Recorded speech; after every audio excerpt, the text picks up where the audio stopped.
อความนอบน้อมต่อองค์พระสัมมาสัมพุทธเจ้าขอความเคารพต่อท่านครูบาอาจารย์พระเถรานุเถระครูบาอาจารย์กุตนกุองค์ในค่ำคืนนี้ขอเจริญพรขอความสุขสวัสดี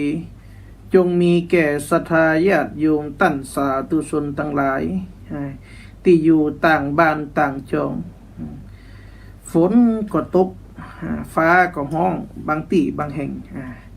แต่ศรัทธาญาติโยมก็มีจิตมีใจอันเป็นบุญเป็นกุศลได้เปิดเครื่องรับฟังรายการ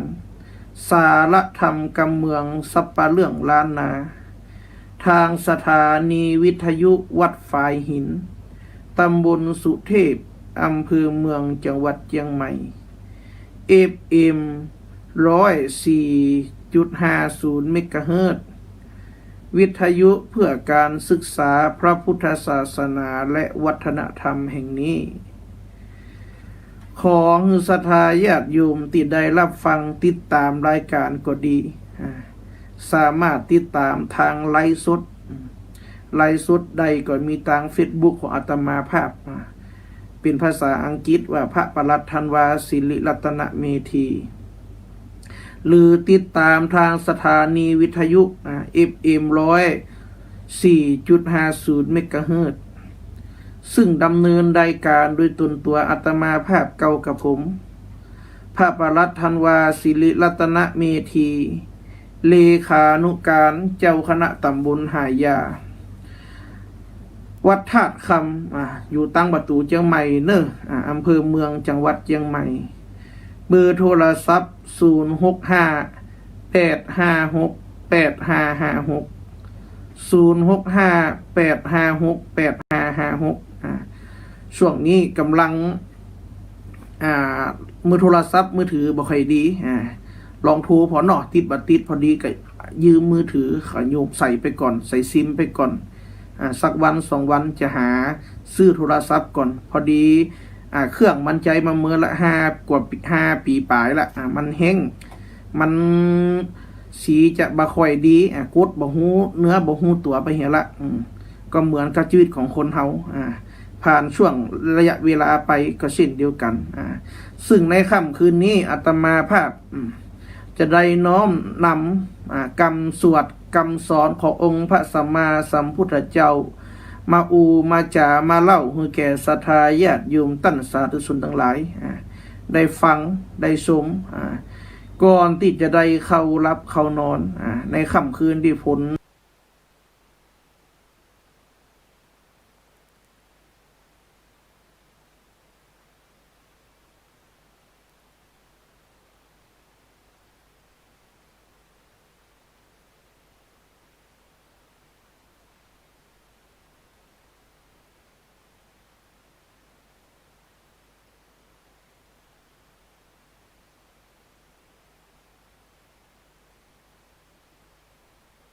เทศ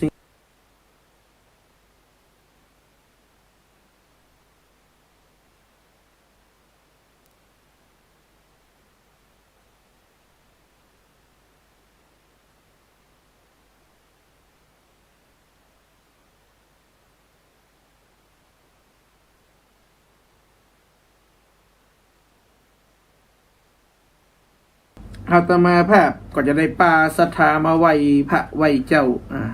และบวชแลกกับได้สวดบทสวดมนต์แบบบะเก่า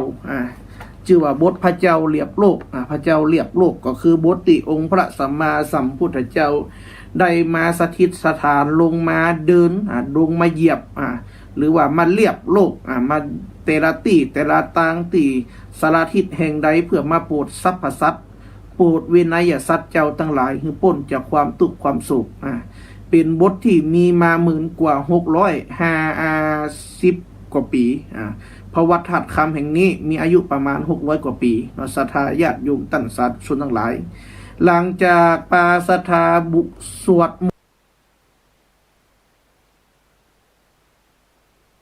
มนต์บทพระเจ้าเรียบ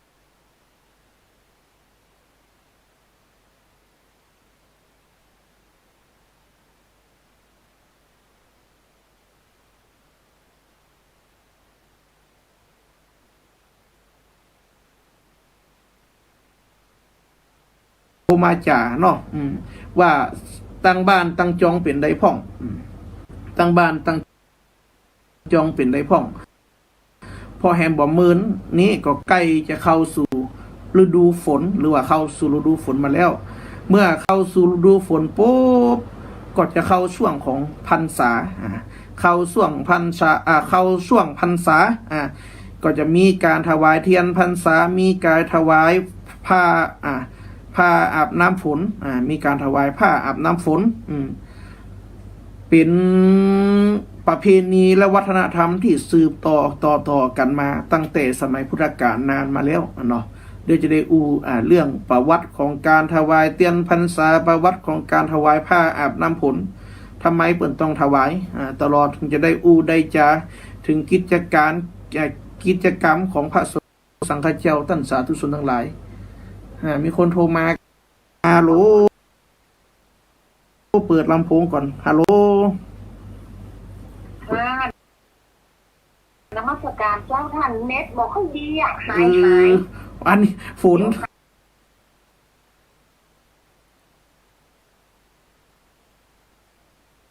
ายยกไหนไม่เจ็ดยอดนอครับบัลล่างว่าฝนมันตกแห้งโยมแม่เจ้านี่ตั้งบ้านแม่กับตกนี่บักน่ะเนาะหายก็เป็นก็เดี๋ยวหายครับดีเดี๋ยวหายดีโทรบอกท่านหน่อย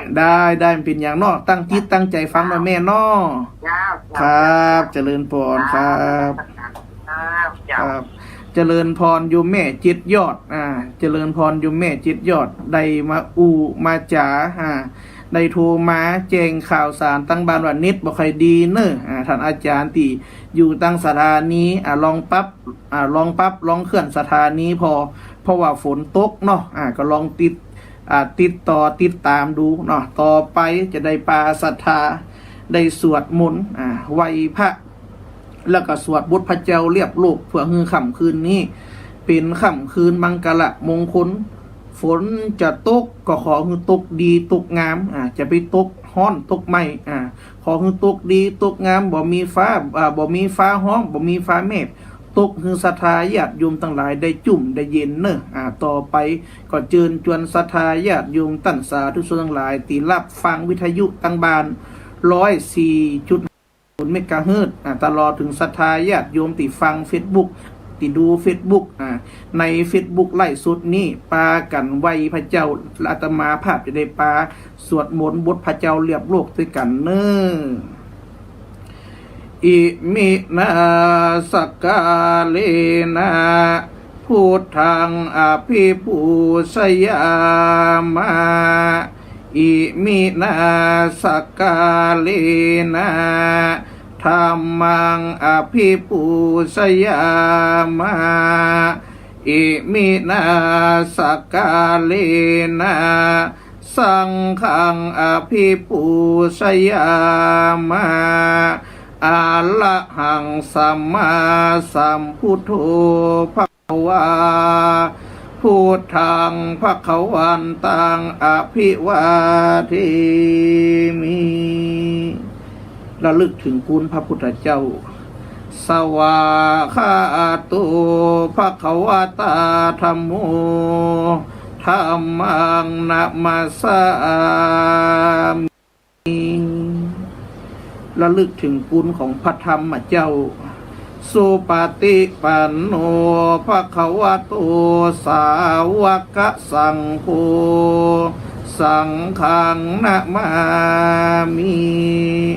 ระลึกถึงคุณพระสังฆเจ้าเถระเจ้าคุณองค์เนอฝนตกหนักลงมาละศรัทธาญาติโยมจะปากันสวดบนพระเจ้าเรียบโลกเพื่อฮือบานเฮือนบาน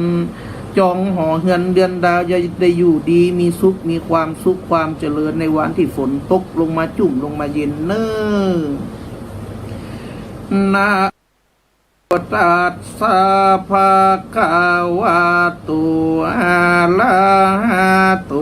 สัมมาสัมพุทธัสสะนะโมตัสสะภะคะวะโตอะระหะโตสัมมาสัมพุทธัสส นะโมตัสสะภะคะวะโตอะระหะโตสัมมาสัมพุทธัสสะสันตุโอกาสะคาเตพระมหาชินนะทัตเจ้าตั้งมวลจุแห่งจุติมีคุณอานันตามากนานามาหันตาอันโยดมีวันน่าโสดใสสว่างเป็นดังคำแดงจะเป็นแข่งใดปองหาผู้ขา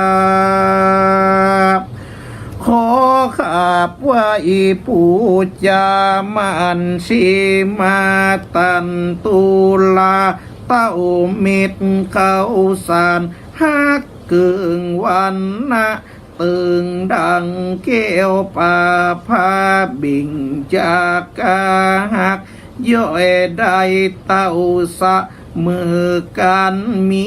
เต้าพันผักกาดวันนะสะอาดลังสีหกนาลี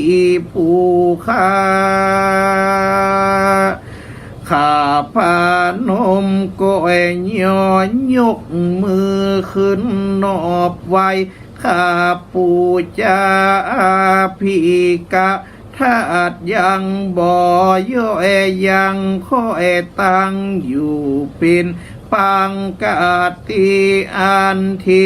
อุนหินสังดูขะเบืองแห่งศีสาตะวิกอักขาดูกดำมีดยังบอดลีดอยู่สันดีจาตุโลตันตาคิวฟังมีปอสีผู้ขาไว้ตีสันตาโมโสลาสาแห่งนาลีนามนักพาสินนาถ้าเจ้ามีบ่อน้อยมี12,800ลายบ่อน้อยวอละวงสังขายาวาได้12ตื้อฟ้าสังเกตไว้หือพูดสัตตามาถึงในตีกาบัดนิสัยผู้ขาขับไว้และปูจาตั้งปันนามามีธาตุโยอะหังวันตามีศีลสามสันตุโอกาสะคาเตพาตาไลลันตานาพานเพวผ้าเกวเจ้าตั้งสามผ้าการเล่ผ้าเกวเจ้าตั้งหาโกถากมีองค์พระสัมมาสัมพุทธเจ้า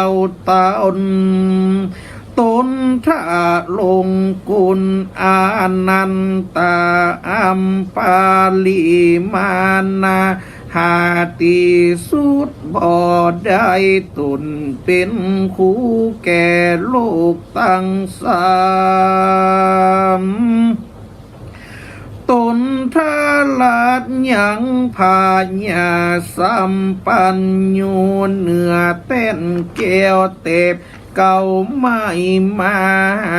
ผู้ตนพาสือตนลำเลิศกว่าไม่ในโลกโลกาตั้งพุทธาปิมปาและพระธาตุและสารูปเจ้าองค์ใหญ่องค์น้อยตั้งมวล อันทาปันนาตั้งไว้ในวัดวาอารามและทานันตาลาวิสิตินีเป็นเก้าคือวัตังอยู่ในโลงอุโบสถและมหาวิหารในสันทานจุแห่งจุติคือว่าในเวียงและนอกเวียงบ้านนอกขอกนิคมป่าไม้จอมดอยและคงจมปูตะวีบและตาวะติงสาตั้งผ้าตันตาธาตุเขียวแก้วยังเมืองลังกาและทะหมวดเก่าเกษายังเมืองเมงอันคนสิงว่าสาลีโสภาตะโก้งหงสาผาลังลุงและพระบาทธรรมตับเต้าอันเป็นพุทธคุณตั้งพระธาตุเจ้าตั้งเมืองลำปูนลำปางสาเด็ดและความมอล่องอ่อนแหลมลีจอมแจงเจเฮงช่อเฮขิงแก่ปูขวยปูตับผ้ากับผ้าปิมอันตันจะลักทองแต้มเป็นสาลูกไว้เป็นตีไว้จุวันตั้งผ้าจันผ้าสิงผ้าแก้วผ้าธาตุเจ้าตีจอมตองผ้าเกิดโดยเกิ่งส่วนดอกเก่าตือผ้าไหวเหือโพดหมูสัตตาผ้านอนผู้ขาตั้งผ้านอนป่าเก็ดทีและผ้านอนนองเพึงกลางใจ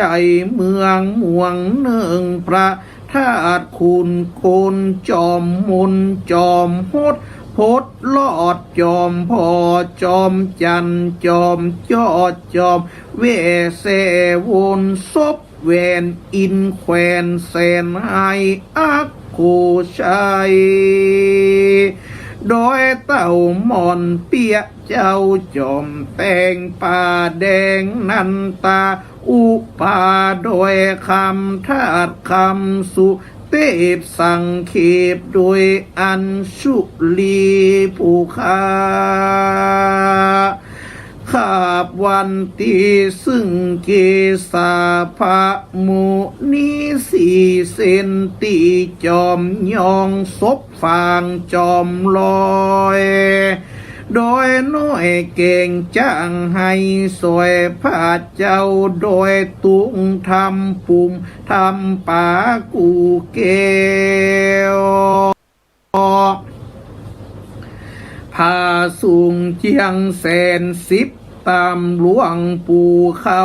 ม่อนดอนเต้ากูเต้าพระเจ้าตาเขียวตองติดแข่งคมพระเจ้านั่งโกนพระเจ้าพลแสนหาอัดถาลดพาบดแสนตองล้านตือศิลาปันตุนภาพหุ่นควายเสียงพระเจ้าตุนหลวงตุ้งเอียงเมืองพระเยาพระเจ้านั่งดินพระเจ้าตั้งใจผู้ขานบน้อมไว้ยังพระบาท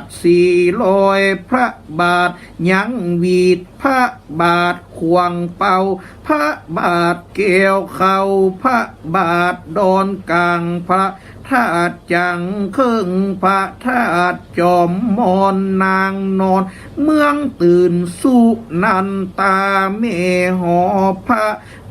ธาตุโดยเต็นพระ พระธาตุผู้สร้างพระนอนหมอนจ้างปิงเมืองเวียงรอพระธาตุผู้ปอจอมปิงละกรและพระนอนขอนม่วงพระบาทตีนนกและดอยห่างบาทพระธาตุโดยไก่เขียนและพระบาทตากผ้าผู้ขานบวันตีและเจดีอันมีในเมืองนาคและเมืองอินเมืองพรมหลวงกรมตัวจุมปูตะวีบมี84,000ปั้นหลังผู้ขาตั้งหลายจากปูจาบอกเสสะหลอและไม่สะลีมหาผู้เจ้าจุตุนอันทะปันนาตั้งไว้ในสันธานปีนี้เป็นเก้าและในเวียงนอกเวียงบ้านนอกขอกนิคมป่าไม้จอมโดยอันเป็นเจียจัตตะวงศาแห่งพระพุทธเจ้าตาลาบต่อเต้าถึงตาวะติงสารและแก่นเกี่ยวปานลังกาตังอัตตามหาสถานจิตเห็นตามปิมแป้งแห่งธรรมดาตังพระนาวะโลกุตลาธรรมเจ้าเก่าสิ่งมีภาปาลิยัดยิ่งเป็นปาละมันทามีปีมีเตปีตากาธรรมเจ้าเป็นเก่าเป็นประธานและพระอาลิญญาสังฆเจ้าสาวกเจ้าตั้ง8พระองค์มีพระอมหาอัญญาโกธัญญะเถระเจ้าตุนเป็นอักกะสาวกาและอาสิติสาวกาเอตาทาคะฐานันตะละวิเศษมีพระมหากัจจายนะเทนเจ้าเป็นเก้าเป็นประธานครูบาอาจารย์จุตุนจุองค์นั้นจุงจักมีในขณะบัดนี้สุลิโยอันว่าสุลิญาอันติอัตถังกะมิติกอดตกต่ำไปแล้วบัดนี้มาถึงกาละอันสมควรรอดที่จะได้ปูชาสักกาละก็มาลอดมาเติงบัดนี้ศรัทธาผู้ขาตั้งหลายที่ได้ฟังยังสถานีวิทยุก็ดีก็ได้ตกแต่งน้อมมายังมาทุบุภาลาจาถูกเพิ่งเปี่ยวภัยอันลุ่งเรืองลายมาเจาะตามสักการะปูจาและถวายปินตานแก่องค์พระสัมมาสัมพุทธเจ้าเป็นเก้าเป็นประธานและพระบาทประทัดเจ้าตั้งมวลจุแห่งจุติขอจงเมตธรรมะเมตตาคุณาลักเอายังสัพปะยังเครื่องปูจาตั้งหลายมวลพรุ่งนี้แล้วจงเป็นปัจจัยกำจูอุดหนุนยังผู้ขาดตั้งหลายไปจุจอดยังอามาตะมหาเนละปานเม่นกำมัง กัมบาตนามีโดยประกาลสันใดก็จุงปันอุดมสมฤทธิไปจุเยื่องจุภาการนั้นจุงจักมีปัจจุบันภาวะอันนี้จุงจักเหือผู้ค้าตั้งหลายได้พ้นจากกังวลอุนตะลายตั้งมวลจุงได้อยู่ดี มีสลีติคาอายุมันยืนยาวไปเสียงจีละการนานนั้นจุงจักมีอิตังโนอักขิมัทุบุภาลาจาโจติงตานังอักขิทูปะกันโทโจติงตานังเอกาอักขิปะหุบุพังจิโนทัตตัว อาสิติกัมปะโตมหาปัญโยทานเลนโตปิตะกะตะยังนิปานังปะละมังสุขังสาธุสาธุสาธุศรัทธาญาติโยมเตรียมตั้นสาธุชนทั้งหลายบทสวดที่จบไปนี้ชื่อว่าบทพระเจ้าเรียบโลกเป็นบทมหามงคลเป็นการระลึกถึงคุณของพระพุทธเจ้าบอกว่าตนใดก็ตามตนที่ได้มาเหยียบบนโลกมนุษย์ได้มาโปรดลวนเหล่ามวลมนุษย์ได้มาโปรดหมู่มวลวินัยสัตว์เจ้าทั้งหลายคือได้พ้นทุกข์พ้นโศกผู้ใดได้ฟังได้ชมได้ยินจะเป็นมงคลเป็นมังกละกับตนกับตัวคือใดอยู่ดีมีสุขมีความสุขความเจริญหิมากะขึ้นเงินทองบาขาดตีนบาขาดมือเนื้อศรัทธาญาติโยมตั้นสาธุชนหลายขอเจริญปอนศรัทธาที่เข้ามาดูมาชมเนาะเฮนโลกุดไนเจฟฟี่โยมเจฟฟี่จากประเทศสิงคโปร์ก็เข้ามาในชมใน Facebook เข้ามาชมใน Facebook เนื้อศรัทธาตั้งสายประเทศสิงคโปร์ก็ดีสายประเทศไทยก็ดีญาติโยมคนใดที่ยังบ่หลับบ่นอนก็ยังสามารถ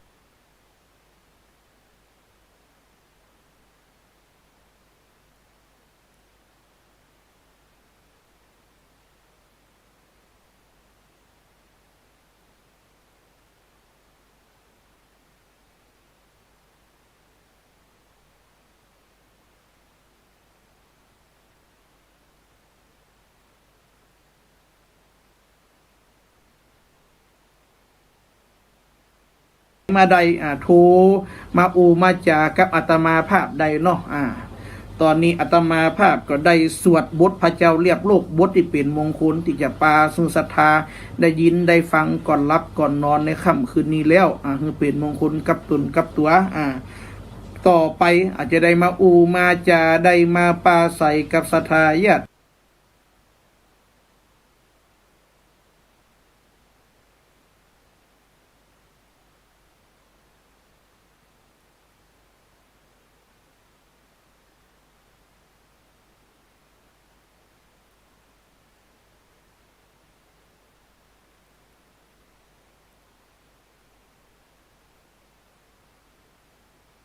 FM 104.50 เมกะเฮิรตซ์แต่ว่าตุเจ้าหลายตีหลายแห่งหลวงป่อหลายตนหลายองค์พระเถรานุเถระหลายตนหลายองค์ก็มาฮือความรู้ฮือความรู้ฮือหลักธรรมฮือความกระจ่างแก่ศรัทธาญาติโยมตั้นสาธุชนทั้งหลายเจริญพรศรัทธาที่เข้ามาชมมาฟังเน้อโยมป่อโยมแม่โยมปี่โยมโยมปาทั้งหลายตลอดถึงโยมลูกโยมหลานทั้งหลายตลอดถึงป่อนานป่อน้อยคนที่มีวิชาความรู้นักปราชญ์แต่ละถิ่นแต่ละต่างเนาะแฮมบอกเมินแฮมบอกกี่วันก็จะเข้าสู่ช่วงเทศกาลเข้าพรรษาเข้าพรรษาก็คือฤดูฝนพรรษาในอาวาส3 เดือนนั้นพระสงฆ์องค์สังฆเจ้า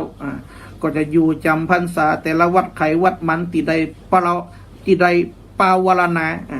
ปาวารณาก็คือการตั้งจิตอธิษฐานว่าอาตมาภาพตนตัวแห่งเก้ากับผม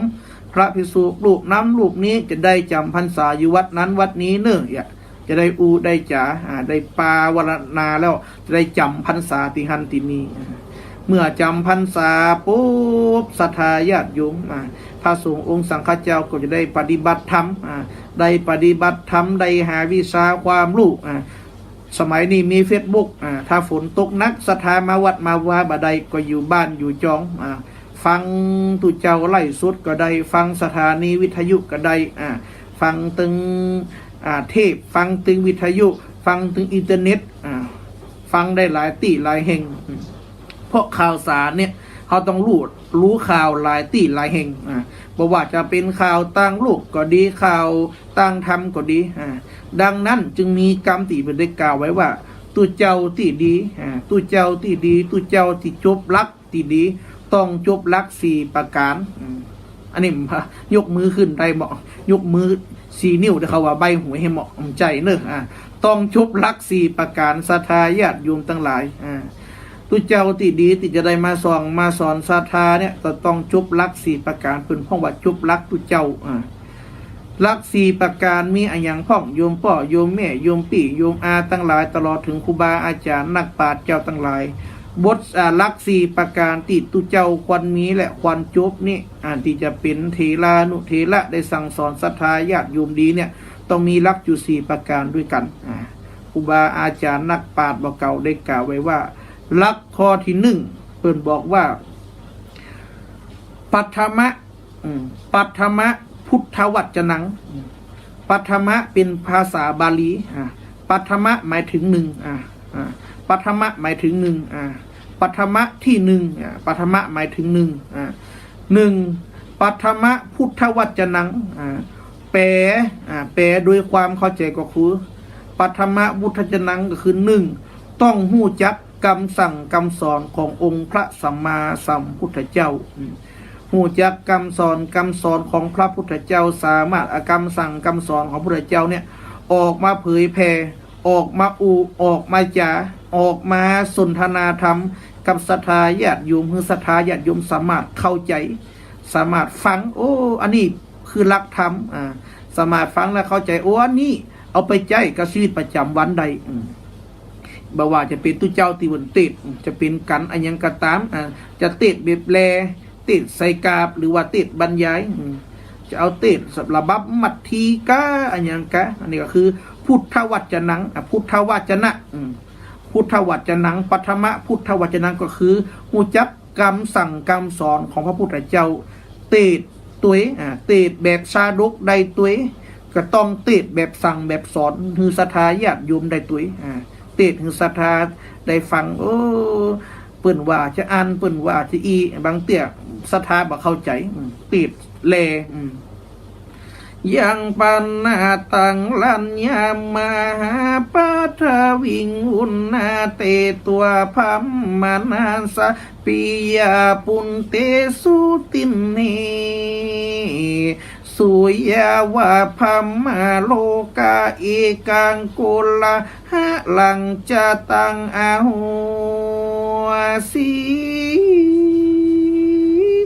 ลำดับมาถึงมาทีกันทวนเก่า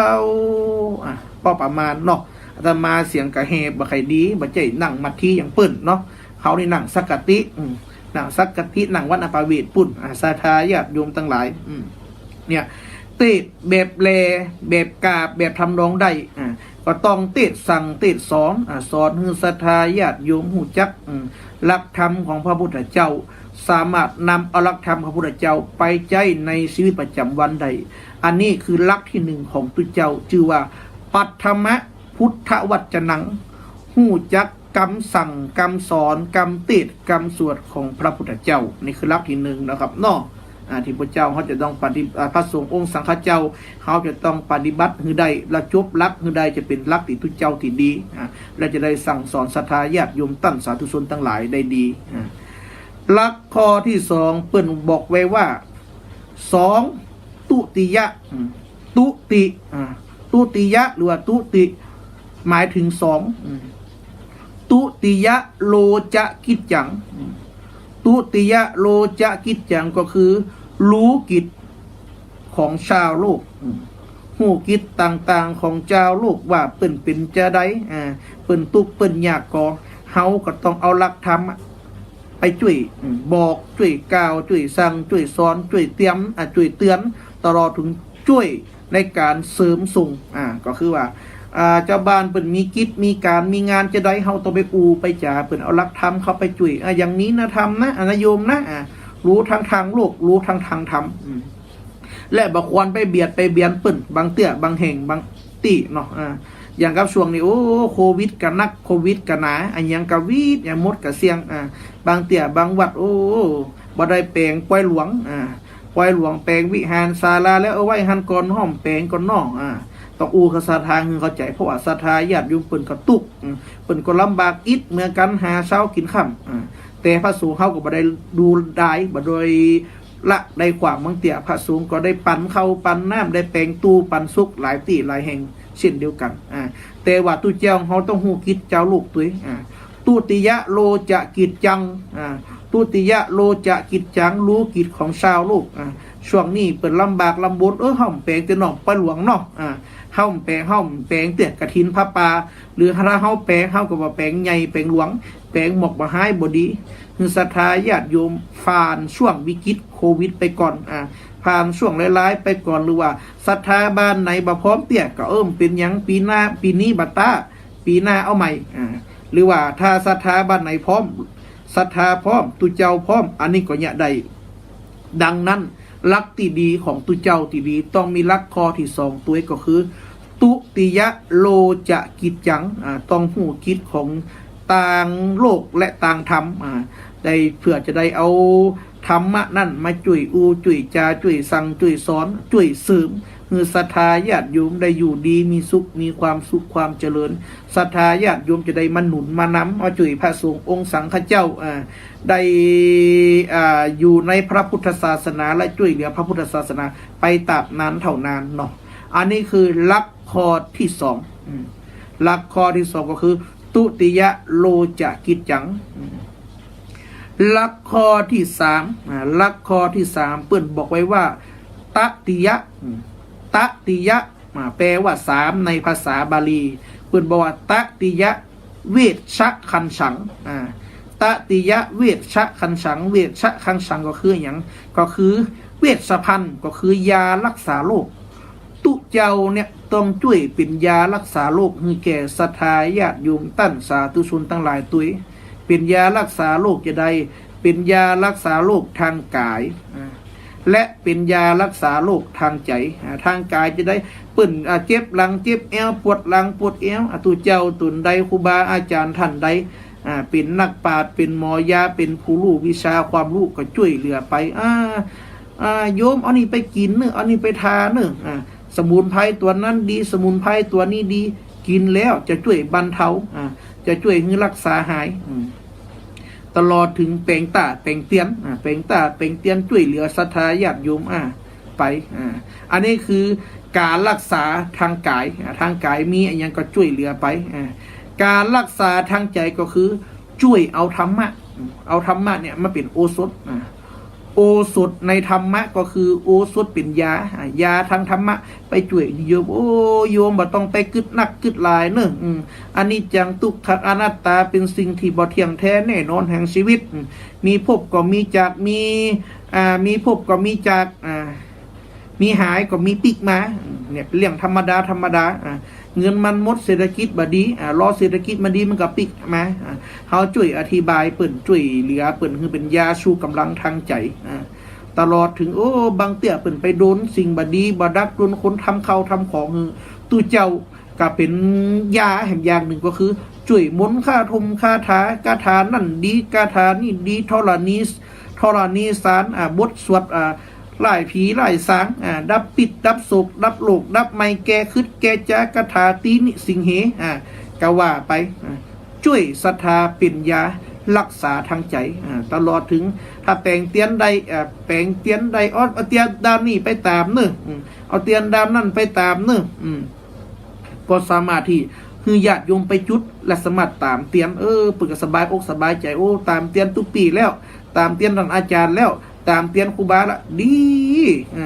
หมดตุกหมดสุขอันตีบดีก็ได้ดีปิกมาอันดีหายก็ได้ปิกอันตีบได้ก็ได้มาอันดีเงินบ่มีก็ได้เงินได้คำมาเป็นมงกละมงคลก็คือเป็นกำลังใจเป็นยาทางใจให้แก่ศรัทธาญาติโยมตั้นสาธุชนหลายอาตมาภาพกับแปลงเหมือนกันเนื้อเตียนเนื้ออันนี้จะได้อันนี้บ่ได้โปรโมทอันนี้อูคือฟังอย่างฮูกับโชว์มาสอบถามคนเดียวเนาะอันนี้คือตติยะเวชคันฉังก็คือรู้จักการรักษาโรคหึงศรัทธาญาติโยมทั้งทางกายและทางใจอันนี้คือหลักข้อที่3ของตุเจ้าที่ดีต้องช่วยเหลือศรัทธาได้หลักข้อที่4การในการช่วยเหลือศรัทธาญาติโยมตั้นสาธุชนทั้งหลายเนี่ยก็คือจตุทะจตุหมายถึง4ก็คือหลักข้อที่4ที่ตุเจ้าควันจบตุเจ้าที่ดีควันจบนี่ก็คือจตุทะศีลปะกัมมัง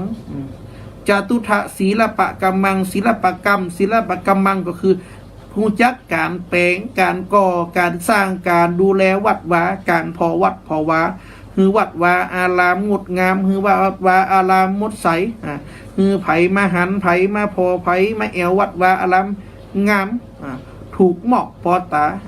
เป็นตีเราเมาเอาใจโอ้ตุปีเปิ่นแปลงวัดแปลงวาดีวิหารอารามเนี่ยท้องเหลืองงามอารามเป็นติไว้ติสาแก่คนละเตวบุตรเทวดาทั้งหลายคนไทยก็ดีคนต่างชาติก็ดีแต่เราหลังโควิดกันเนาะหลังโควิดต่างชาติไปมาโควิดหายดีได้ยารักษาโควิดดีต่างชาติมาตึกมาแอววัดแอววามาพอวัดพอวาพอศิลปะศรัทธาทั้งหลายตึงวันนี่นะชาวต่างชาติเปิ่นมาบ้านเฮาเมืองเฮาเนี่ยเปิ่นมาจะมาพอตึกเนอะเปิ่นบ่ได้มาพอตึกบ่ได้มาพอคนแต่งตัวสมัยใหม่บ่ได้มาพอคนใส่แว่นตาโกเก๋บ่ได้มาพอคนใจของแบรนด์เนมแต่เปิ่นมาพอของบักเก่ามาพอประเพณีมาพอวัฒนธรรมหรืออู้ง่ายๆคือเปิ่นมาพอพ่อแม่ของเฮาพ่อแม่ของเฮาคืออย่างเคยมีท่านอาจารย์ท่านหนึ่งมันได้กล่าวไว้ว่าประเพณีคือพ่อวัฒนธรรมคือแม่เนี่ยศรัทธาญาติโยมทั้งหลายเปิ่นมาพอต้นครัวมาพอหลากเงาของเฮาว่าหลากเงาวิถีชีวิตของคนเฮาเนี่ยถ้าเป็นคนเหนือก็คนล้านนาถ้าเป็นคนล้านนาบะเกาถ้าเป็นอีสานก็คนอีสานคนทางอีสานเนาะทางบ้านห้องว่าอย่างประเพณีของเปิ่นวัฒนธรรมของเปิ่นภาคใต้ก็ของหมู่ภาคใต้เนี่ยศรัทธาญาติโยมเปิ่นมาพอความงดงามฝรั่งมาพอวัดพอวาพอศาสนวัตถุพอศิลปะของพระพุทธเจ้ารูปรอรูปปั้นรูปแกะสลักอย่างวัดพระแก้วเขาก็ไปพอพระแก้วมรกตพุทธมหามณีรัตนปฏิมากรพระเจ้าแก้วมรกตติงดติงามเป็นหินเป็นยกก้อนเดียวแกะบ่มีรอยต่อแกะได้งดได้งามเนี่ยเป็นก็มาพอสารูปของพระพุทธเจ้ามาพอศิลปะวัดวาภาคกลางอายุนั้นยุคนี้วัดวาทางล้านนายุคนั้นยุคนี้วัดตลอดถึงบ้านเรือนบ้านช่องบ้านจองยุคนั้นยุคนี้เป็นยังไงเปิ่นมาพอเปิ่นมากอยศิลปะวัฒนธรรมของเขาดังนั้นศรัทธาญาติโยมทั้งหลายนี่แหละหลักข้อที่4ก็คือจตุทะศีลปะกัมมังลักที่ทุเจ้าคนมีแปลงวัดดีสร้างวัดดีตกแต่งวัดดีดูแลวัดดีสะอาดหูสะอาดตางามหูงามตาหูจักการก่อการสร้างแปลงวัดวัดดีขยับออกจะเดือดร้อนศรัทธาตั้งนอกขยับเข้าก็จะเดือดร้อนตนอยู่ตั้งไหน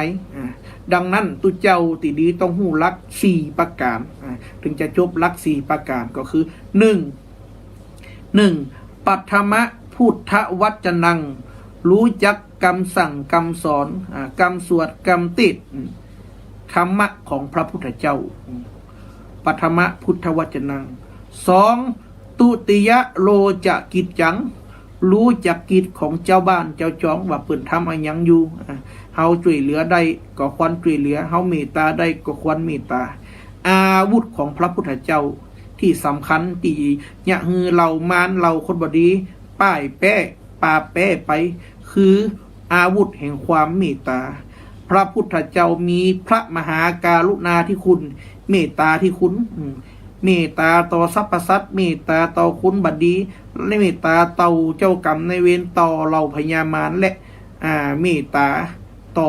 สัตว์ทั้งหลายจึงอยากให้พระเจ้าชนะเหล่ามารเหล่าสิ่งบดีทั้งปวงนี่คืออาวุธของพระพุทธเจ้าศรัทธาญาติโยมตั้นสาธุชนทั้งหลายอันนี้คือหลักข้อที่สองตุติยะโลจะกิจจังข้อที่สามตติยะเวชชะคันชังก็คือรู้จักยารักษาโรคคือแก่ศรัทธาญาติโยมปอกออกแม่ออกของเฮา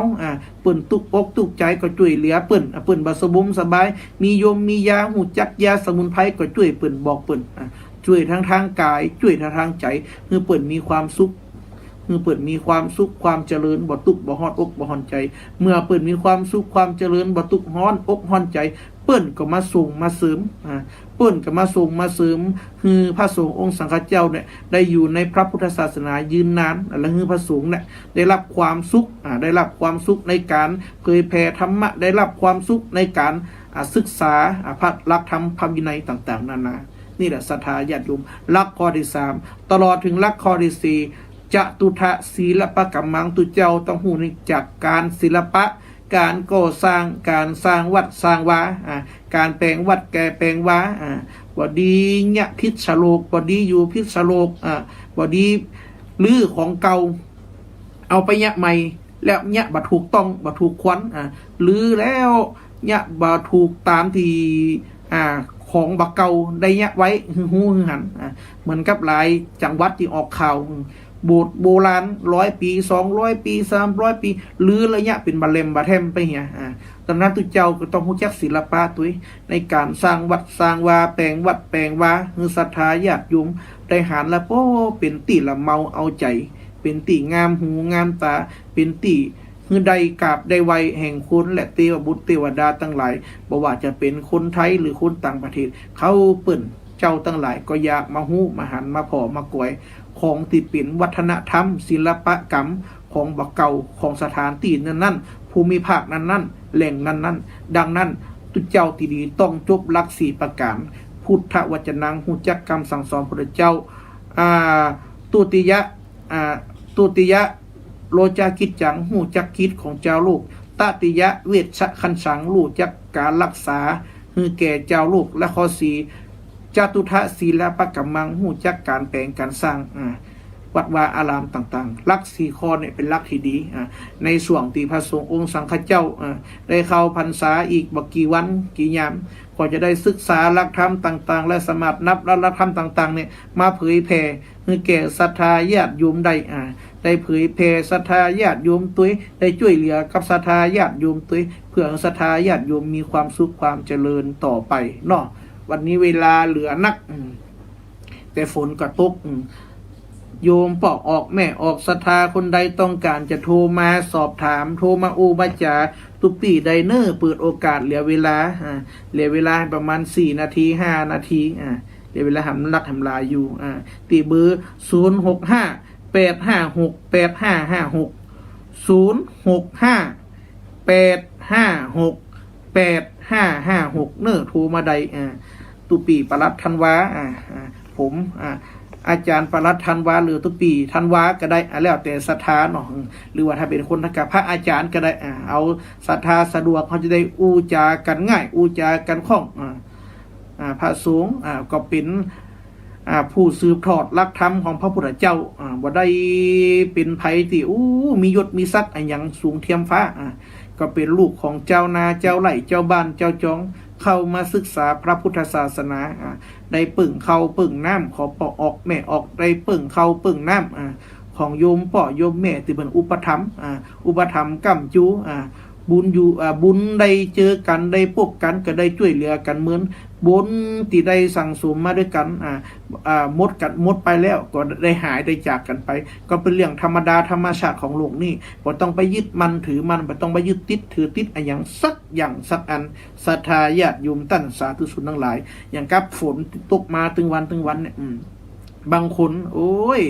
ใครให้มันตกอย่างอีสุดปีสุดแรงเนาะสอบฝนใครได้ฝนใครจุ่มคือเย็นเนี่ย พอเปิ้นบ่ตกเดือดเปิ้นโอ้มาฮ้อนใบฮ้อนเหงาฮ้อนแต่ฮ้อนว่าอย่างนั่นละคือไปยึดมันถือมันไปยึดติดถือติดกับเปิ้นล่ำเรือต้องเข้าใจว่าธรรมชาติก็คือเรื่องธรรมดามันจะตกมันก็เป็นธรรมดาของมันมันจะบ่ตกมันก็เป็นธรรมดาของมันเฮาบ่ได้เป็นเจ้าของธรรมชาติแต่เฮาเป็นผู้ที่ธรรมชาติได้แบ่งเฮามาใจถึงวันเนี่ยโอ้เฮาบ่ฮู้เนาะศรัทธาญาติโยมทั้งหลายเกิดวิกฤตการณ์โควิดนี่อาจจะเป็นธรรมชาติลงโทษก็ได้เพราะว่าหมู่มวลมนุษย์โลกของเฮาก็ได้กินได้ใจได้จ่ายได้ใจทรัพยากรของธรรมชาติหลายสิ่งหลายอย่างบางเตี่ยเฮาลืมพอลืมดูแลตลอดถึงลืมดูไปว่าเฮาเนี่ยได้ทำลายธรรมชาติไปหรือเปล่าดังนั้นศรัทธาญาติโยมท่านสาธุชนทั้งหลายสิ่งที่อยู่รอบกายเฮาเนี่ยเป็นของที่ธรรมชาติสร้างขึ้นมาดังนั้นเมื่อเป็นของธรรมชาติเฮาบ่ควรไปยึดมั่นถือมั่นไปควรไปยึดติดถือติดมันเป็นของเปิ้นอยู่อย่างอันอยู่แล้วแม้กระทั่งร่างกายสังขารของเฮาเป็นเรื่องธรรมดาเป็นเรื่องธรรมชาติแต่เรื่องที่เฮาสามารถทำได้ก็คือการรู้จักการรักษาอย่างรักษาซึ่งคุณงามความดีและรักษาบุญสิ่งเหล่านี้จะทำให้เฮาได้เจอได้พบกับธรรมชาติที่ดีได้พบได้เจอได้ปะกับสิ่งที่ดียิ่งกว่าเดิมเขาสร้างเราเนี่ยเอาเรียกว่าสร้างบุญสิ่งพวกนี้เป็นสิ่งที่มีอยู่จริง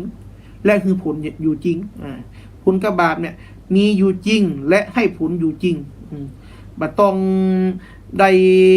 ไปยึดติดหรือบ่ยึดติดเฮาทำจริงมันก็ตึงได้จริงแต่ถ้าเฮาทำจริงเฮาก็ได้จริงดังเนี่ยอันเนี้ยบุญกับบาปเนี่ยเป็นของที่แน่แท้แน่นอนแห่งชีวิตแน่นอนจริงๆศรัทธาญาติโยมทั้งหลายวันนี้ก่อนจะหมดเวลาใครที่จะโทรศัพท์มาสอบมาถามมามาจาก็ได้มามาจามาทักทายปราศัยได้ฝนตั้งบ้านตั้งจงปิ่นได้พ่องวันพระวันศีลนี่จะไปถวายเตียนตั้งใดวัดตั้งใดหรือว่าใครจะเข้ามาตานเตียนที่อาตมาภาพก็ได้คือแจ้งคือโทรมาก่อนอาตมาภาพก็อาศัยจำพรรษาอยู่ที่วัดธาตุคำประตูเชียงใหม่อำเภอเมืองจังหวัดเชียงใหม่เป็นเลขานุการเจ้าตำบลหายะเป็นลูกศิษย์เอกของหลวงพ่อพระครูอดุลศิลกิจก็ห้ำเฮียนวิชาความรู้กับหลวงพ่อพระครูอดุลศิลกิจมาเป็นระยะเวลานานหลาย10 ปีเช่นเดียวกันก็ได้วิชาความรู้ของพ่อแม่ครูบาอาจารย์นี่แหละได้มามาจาได้มาปราศัยกับศรัทธาได้มาเทศนาศรัทธาได้ฟังบางเตี่ยบางครั้งอาจจะเร็วไปหรือว่าเลยไปอย่างไปที่บ่ถูกบ่ถ้อยก็ขอสุมาอภัยมาณที่ดีตัวเนาะแต่เฮาก็กับศรัทธาญาติโยมเนาะคือมันม่วนคือมันนั้นคือมันเข้าใจคือมันแล้วสบายอกสบายใจบุญอันใดตั้งหลายศรัทธาญาติโยมฟังอาตมาไว้เนอะบุญไหนที่ทำแล้วสบายกายสบายใจไม่ทุกข์กายไม่ทุกข์ใจไม่ลำบากกายไม่ลำบากใจบุญนั้นเรียกว่าบุญแต่บุญไหนทำแล้วทุกข์กายทุกข์ใจบ่สบายกายบ่สบายใจบุญนั้นเรียกว่าวิบากกรรมดังนั้นในค่ำคืนนี้ก็ขอศรัทธาญาติโยมท่านสาธุชนทั้งหลายจงอยู่ดีมีสุขมีความสุขความเจริญคิดหวังสิ่งหนึ่งประการใดคือพันสำเร็จตั้งอกตั้งใจทุกสิ่งทุกประการขอเจริญพรเด้อโดยจะได้เปิดเพลงศรัทธาได้ฟังเด้อ